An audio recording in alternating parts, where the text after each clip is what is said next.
O daro sabi ni Lolo. Bakit po ka mo Kagwapo. Anak nga raw ng hapon. Mataba. Sana ito ako naging sakang ka.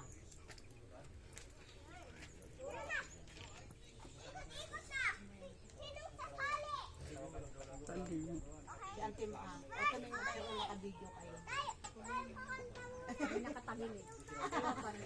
Gumanong ka ipat-patat nang makita si mama mo.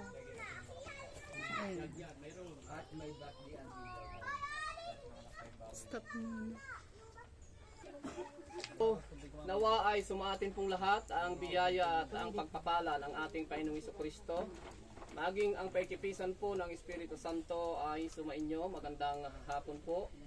So napakabuti po ng Panginoon sa araw na ito sapagkat sa pagdiriwang po ng kaarawan, ang kapanganakan po ng ating minamahal na kapamilya kay Uncle.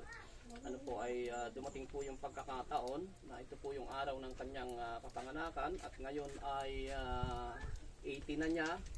So isa siya sa mga taong nakaparada sa pinangakuan ng Diyos na ang tao daw ngayon ay 50 ang edad hanggang 80. No, kung malakas-lakas pa inaabot ng 80 dahil maganda ang kalusugan at siyempre number 1 yung pag-iingat at pagmamahal ng Diyos. Kaya napakaswerte ni Uncle, yung lifespan na binigay ng Diyos ay narating niya. Ano, sana I wish na tayo marating din sana natin.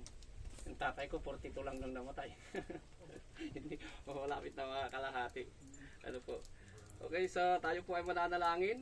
Ama naming Diyos na makapangyarihan sa lahat, papuri at pasalamat ang amin pong pinaaabot sa iyo. Samantalang sa buong maghapon, nakita namin, Panginoon, naramdaman namin ang walang maliw na pagmamahal mo sa bawat isa sa amin na kung kaya't sa pagkakataong ito, Panginoon, nandito po kami, nagkakatipon, Panginoon, sa tahanan ng aming minamahal na Uncle upang sa ganon, Panginoon, na ipagdiwang at magpasalamat sa iyo sa kanyang araw ng kapanganakan. Nalalaman namin, O Diyos, na ikaw ang may akda ng kanyang buhay. Salamat po ng marami at sa pagkakataong ito, Panginoon, loobin mo po na ang iyong mga buhay na salita na amin pong mapapakinggan at tatanggapin ay malagak sa aming mga puso upang sa ganoon, Panginoon, sa pagtahak po namin sa landasin ng buhay, lagi pong ikaw ay sariwa sa aming puso at sa aming alaala. Patuloy, Panginoon, na kami ay ingatan at gabayan mo panahon ng pagdiriwang mula po sa umpisa hanggang sa matapos, ang kapayapaan at katahimikan sa lugar na ito, Panginoon, ay iyo pong igawad upang sa ganun, Panginoon, maramdaman po ng bawat isa sa amin na ang pagdiriwang na ito ay karapat-dapat dahil ikaw ang aming itinataas at ikaw ang aming pinupuri. Salamat po ng marami.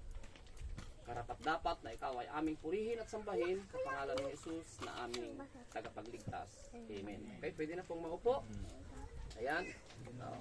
Buka lang, Uncle. Ayan. Okay, muli magandang hapon po.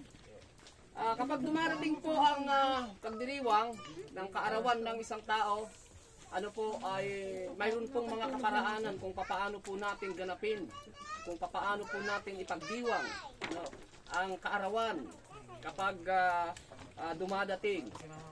Mayroon lamang pong dalawang dahilan kung bakit ipinagdiriwang ang kaarawan ng isang tao. Una, ito ay isang paraan ng pasasalamat sa Diyos para sa isang taong paggabay, pag-iingat